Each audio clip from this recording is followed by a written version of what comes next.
Welcome to my channel easy learning accounts. आज की इस वीडियो में हम सब्सक्रिप्शन को डिटेल में पढ़ेंगे और देखेंगे कि कैलकुलेशन ऑफ सब्सक्रिप्शन कैसे की जाती है।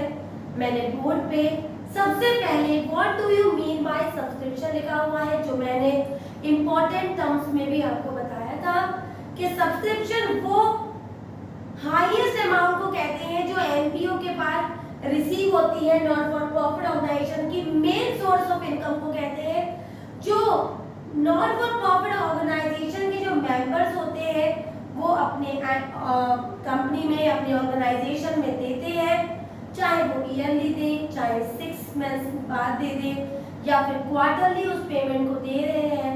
That source of income is known as subscription. देख लेते हैं, subscription is the amount spend by the members periodically, मतलब after a specific period of time, whether yearly, half yearly or quarterly, so that the membership remains alive, ताकि उनकी membership बनी रहे और वो alive रहे।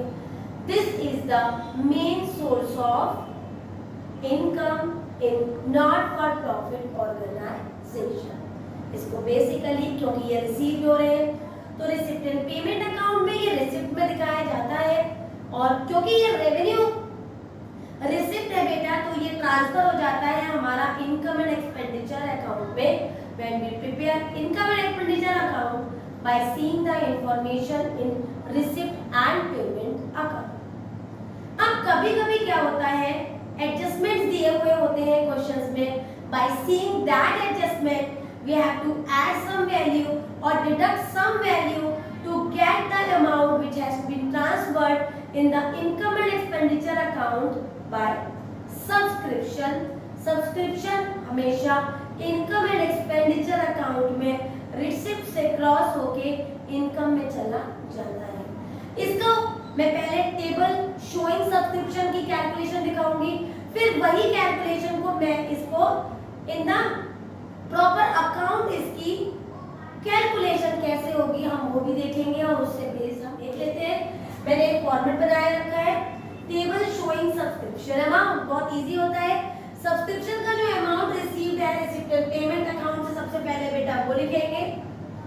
अगर क्वेश्चन में outstanding subscription eight end of the year given है तो उसको ऐड कर लेंगे। एडवांस सब्सक्रिप्शन एट बिगिनिंग है तो भी उसे ऐड करेंगे, और अगर इनका opposite subscription outstanding at beginning और एडवांस सब्सक्रिप्शन एट एंड दिया है तो उसको हम माइनस कर लेंगे। जो हमारा आंसर आएगा वो अमाउंट ट्रांसफर हो जाएगा इनकम एंड एक्सपेंडिचर अकाउंट में। फॉर एग्जांपल बेटा अगर क्वेश्चन 2017 मार्च का बन रहा है तो 17 की इंफॉर्मेशन 17 की गिवन है आउटस्टैंडिंग में, तो बेटा 17 की इंफॉर्मेशन हो जाएगी आउटस्टैंडिंग एट एंड, और 16 पहुंच जाएगा हमारा आउटस्टैंडिंग एट बिगिनिंग। 17 या 18 की इंफॉर्मेशन है तो वो हो जाएगा हमारा एडवांस एट बिगिनिंग, और 18 पहुंच जाएगा तो हो जाएगा एडवांस एट एंड। राइट, तो ये थोड़ा सा तरीका होता है। अगर वही साल की बात कर रहे हैं तो वो आउटस्टैंडिंग एट एंड है, इससे प्रीवियस ईयर था outstanding at beginning. Concerned year है तो that is advance at beginning, and for the next year we say advance and end। Basically हम इससे पहचान कर लेते हैं और कंसर्न वैल्यू को प्लस माइनस करते हैं, और जो आंसर आता है उसको इनकम एंड एक्सपेंडिचर अकाउंट में इनकम में ले जाते हैं। अब देखेंगे इसको अकाउंट में कैसे कैलकुलेट करेंगे। हमें सब्सक्रिप्शन को इस तरह से कैलकुलेट करेंगे, है वही चीज बेटा जो हमने टेबल में लिखी थी कि outstanding at and and advance subscription को हम एट बिगिनिंग को हम ऐड कर देते हैं, outstanding subscription eight beginning and advance subscription eight end को माइनस कर देते हैं, और जो सब्सक्रिप्शन रिसीव्ड में वैल्यू को प्लस माइनस करने के बाद जो आंसर आता है उसको इनकम एंड एक्सपेंडिचर अकाउंट में ट्रांसफर कर देते हैं। कॉन्सेप्ट वही है, चेंज नहीं है, बट उसको शो करने का तरीका थोड़ा डिफरेंट है। मैंने सब्सक्रिप्शन अकाउंट बना रखा है, इसको हम सब्सक्रिप्शन अकाउंट कहेंगे।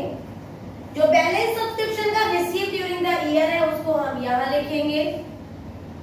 Then we will add both the items जो मैं अभी टेबल में बताए थे, outstanding subscription at end, advance subscription at beginning, and we will deduct outstanding subscription at beginning and advance subscription at end.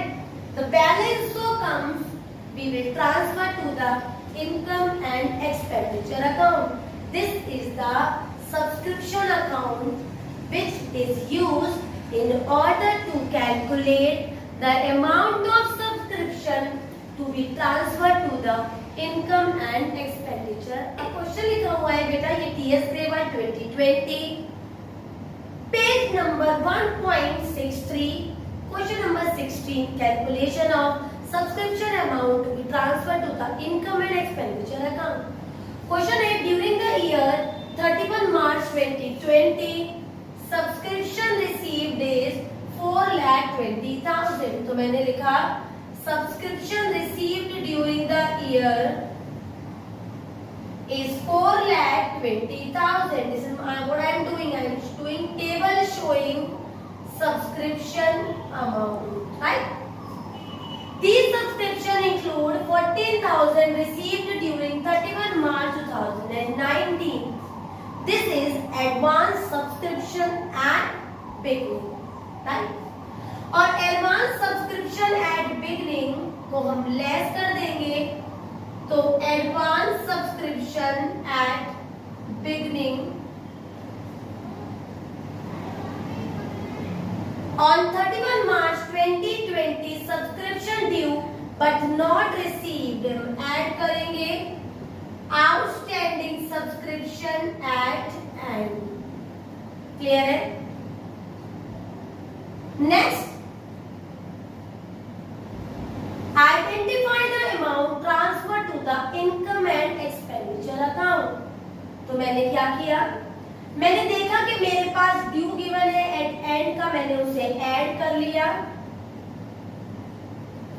और मेरे पास advance at beginning they रखा है, उसे मैंने डिडक्ट कर लिया, तो मेरी value I 14,000. That means 4,30,000 minus 14,000. The answer is 4,16,000. This is the amount of subscription which is transferred to income and expenditure account, right? इस तरह से अगर हमें outstanding at and and advance at beginning they रखा होता है तो उसे हम ऐड कर लेते हैं, और अगर हमें द वैल्यू, क्योंकि इसमें दीज सब्सक्रिप्शन इंक्लूड, बात समझिएगा, अगर ये इंक्लूड नहीं कहते मतलब इस 4,20,000 में 14,000 इंक्लूडेड है, तो पहले मैंने इंक्लूड की वैल्यू हटा दी, इसे पहले हटा दीजिए, तो वैल्यू आ गई 4,06,000. इस तरह से करना चाहते हैं तो इस तरह से भी हम इसको एक तरीके से और कर सकते हैं, less include value, we deduct 14,000 and we get 4,06,000 and then we add the outstanding at end, that is 10,000. Then also we are getting the same answer. That means अगर हम इस तरह करें तब भी काम हमारा बिल्कुल ठीक है. सब्सक्रिप्शन के बेटा अभी बहुत से क्वेश्चन है, 2-3 तरीके की क्वेश्चन है जो मैं आपको कराऊंगी, और उस टाइप के क्वेश्चन हमें 3 मार्क्स में, और 3 मार्क्स नहीं तो लॉन्ग क्वेश्चन में वो कॉन्सेप्ट दिखेगा. तो subscription is very important topic. तो मैं इसकी अगली वीडियो में भी इसकी कैलकुलेशन के कुछ क्वेश्चंस कराऊंगी, in which we calculate the amount of subscription which has been transferred to the income and expenditure account. अगर आज का format of the calculation, the account of the subscription and the question which I have given आपको समझ में आया हो, अच्छे से क्लियर हो गया हो, कॉन्सेप्ट की दिमाग में लर्न हो गया हो कि outstanding at end advance at beginning को add, outstanding at beginning and advance at end को डिडक्ट कर देते हैं. तो मेरे वीडियो को लाइक करें, शेयर करें और मेरे चैनल को सब्सक्राइब जरूर करें. Thank you.